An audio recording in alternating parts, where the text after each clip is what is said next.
that Adam Thielen's not playing, they're cooked. They need to be full go to have a chance to beat the most rested, best record in the NFC, best team all year long in the NFC in San Francisco. Thielen was sensational in their upset win over the Saints. I understand that you want this to be a Dalvin Cook-centric offense, but your counterpunch has to be deep down the field to Thielen. Who knows what you're going to get from Stephon Diggs other than a few sideline tantrums, even if his team's winning. So, no, they've got to have Adam Thielen in this game. Yeah, and Diggs is dealing with a little bit of a sickness kind of thing going on. So, I mean, you do need to have that receiver tandem intact because you're going up against one of the best secondaries in the National Football League. So you don't want your offense to be one-dimensional and just Dalvin Cook and nothing else. You got to be able to counterpunch with play action. That's a big part of Gary Kubiak's offense. And so if you don't have Thielen out there, the guy that was responsible for 2 huge passing plays in that game against the New Orleans Saints, then I think that stifles the Minnesota Vikings offense to a degree.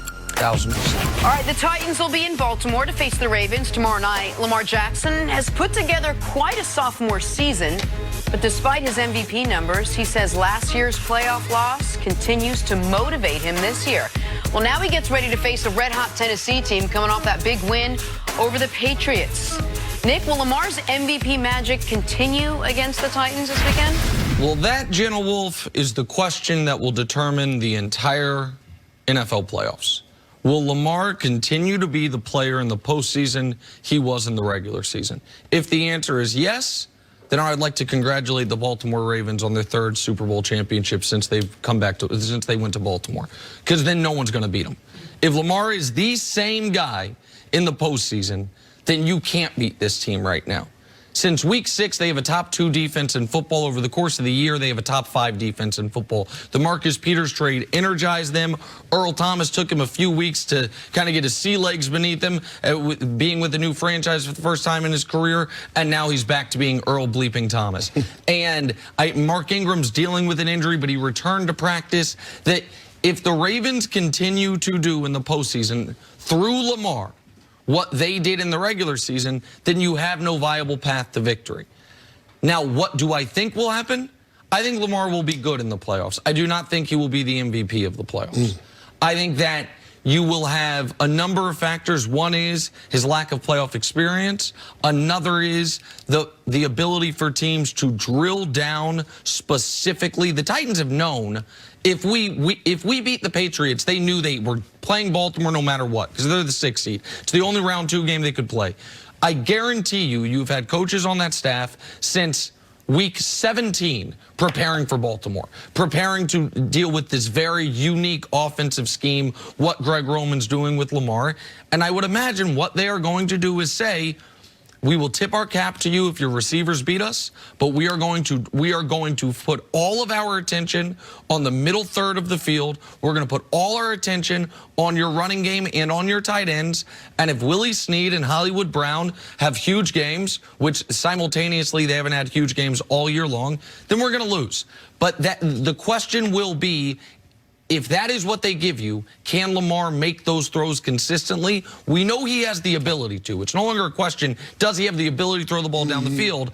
How effective will he be in the biggest game of his career this weekend, and then one even bigger if they win it the following weekend against Kansas City? Listen, we see this one the same way. I think the Tennessee Titans have to try to force Lamar Jackson to throw the ball down the field and outside of the numbers. I think that's the only way you have a fighting chance in this matchup. You talked about the Tennessee Titans knowing what's coming. You can know what's coming and still catch a beatdown. Yep. I mean, boxers knew what was coming with Mike Tyson in his prime in the late 80s and early 90s. There was nothing they can do about it. They were going to get knocked out inside of 3 rounds. The Baltimore Ravens have that same bully type of mentality, especially when it comes to their offense being able to run the football. What I'm interested to see is how Mike Vrabel is going to match up with his personnel. Is he going to go out there with base defense, or is he going to go out there with nickel? Because if you go out with base, you're going to have trouble keeping up with the speed of Lamar Jackson and those running backs in the run game. If you go out there in nickel, yeah, that makes you faster overall on defense, but are you going to be able to hold up with the physicality at the point of attack? That's when the tight ends in the Ravens offense come into play, because you have Mark Andrews, you have Nick Boyle, and you got Hayden Hurst. And all of those guys, as much as we talk about them being great receivers, They're all really good inline blockers, and you can create some interesting formations for defenses to go up against. So it'll be interesting how Mike Vrabel sees it and what he thinks gives him the best chance to slow that rushing attack down. Chris, so much of this game is going to come down to, like Nick said, how Lamar shows up this weekend. Here's a guy who is a young player still, coming off a tough loss last season, having an insane season this year.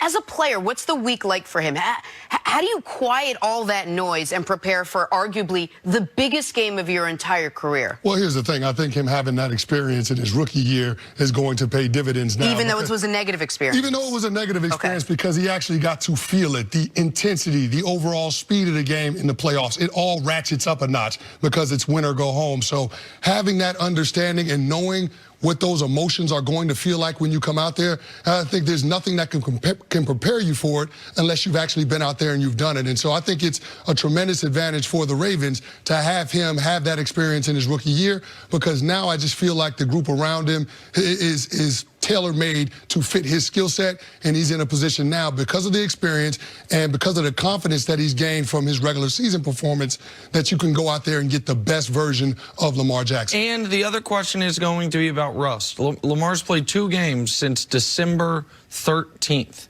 Okay, so he's played the team's played 2 games since December 13th because they played on a Thursday, and that Lamar's only played 1 of those games because he rested in week 17. So you also have an element at the end of the year after that San Francisco Buffalo stretch. It was Jets, Cleveland, Pittsburgh. Then you rest everyone in week 17 against Pittsburgh. Then you have a bye. And so it's been a long time for Baltimore since they played a playoff-level team. Now, throughout the year, aside from Kansas City, they whooped every playoff-level team they played, and they beat every playoff-level team they played, with really only San Francisco giving them a real close game. They annihilated Houston. They annihilated New England. But I do wonder how much rust will be a factor, because Tennessee's only way to win is to jump out on them early. If Tennessee falls down 10-0, you can turn the game off. I wouldn't, but you can turn, Tennessee cannot come from behind in this football game, so they have to hope that Lamar and that offense is a little rusty, that they do take a little bit to get in sync. That's the only chance they got in this game. It's such a good point, because it's Tennessee who's actually coming off the momentum in this matchup. All right, for the first time in years,